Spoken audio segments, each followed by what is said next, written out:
अच्छा चलिए राजीव रंजन जी को ले आते हैं। इनकी पार्टी पर तो आपको आगे नहीं है राजीव रंजन जी। सर्टिफाइड झूठों को कोई एक ऐसा कदम समझ में नहीं आता। कोई एक ऐसा कदम, आपने पिछली सरकारों का जिक्र किया, आपने अप्रवासी भारतीयों का जिक्र किया, हालांकि प्रेम शुक्ला जी उस पर भी कह रहे हैं कि भाई देखिए कब मनना शुरू हुआ वो दिन जब सरकार थी बीजेपी की।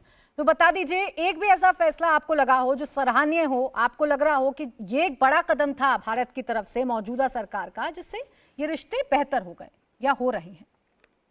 नहीं, मुझे ऐसा लगता है बराबरी का रिश्ता तो अभी भी हम नहीं बना पाए। और ये सच है कि अगर अमेरिका के प्रभुत्व के, उनके प्रभाव के देशों में हमें शामिल होना है तो इससे लाभ अमेरिका का।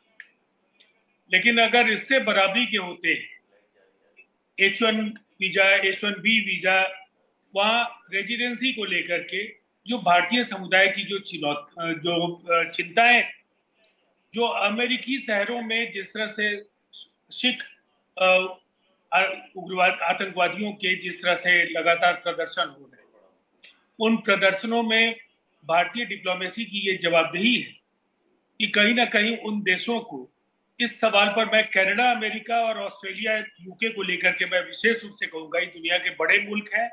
इन मुल्कों में भारत विरोधी गतिविधियां अगर बढ़ती हैं तो ये भी डिप्लोमेसी के लिए एक बड़ी चुनौती है।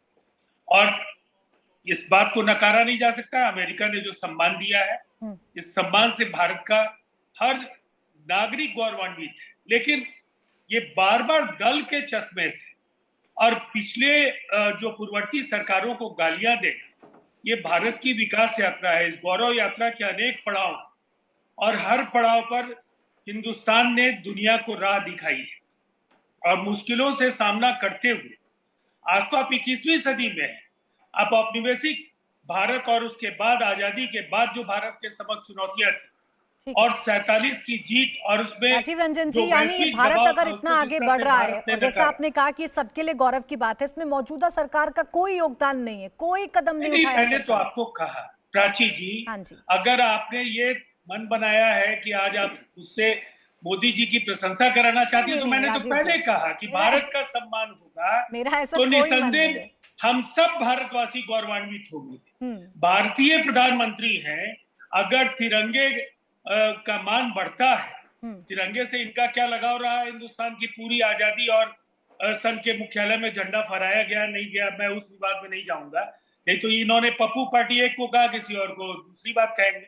लेकिन मैं इतना जरूर कहूंगा कि ये भारत के लिए गौरव का क्षण बराबर होगा जब भारत को कहीं भी सम्मान मिलेगा। लेकिन जो चुनौतियां हैं भारतीय डिप्लोमेसी के समक्ष, उनको भी एड्रेस करना भारतीय प्रधानमंत्री और भारत के विदेश मंत्री, मुझे लगता है, और पूरी की पूरी MEA ये जवाबदेही है। और कई मसलों में भारतीय डिप्लोमेसी बौनी दिखती है। राजीव रंजन जी देखिए, मेरा कोई ऐसा मकसद नहीं था कि मैं आपसे मौजूदा सरकार की तारीफ कराऊं या PM की तारीफ कराऊं। मैं तो बस इतना जान रही थी कि अगर सम्मान मिल रहा है तो उसमें सरकार की कोई डिप्लोमेसी है या नहीं। कोई मेरा इससे मतलब नहीं था कि मैं आपसे PM की तारीफ बैठकर करवाऊं। मैंने भी ऐसे ही कहा। इंडिया टीवी हर वक्त हर जगह डाउनलोड करने के लिए सर्च करें India TV news Google play store या ऐप स्टोर पर।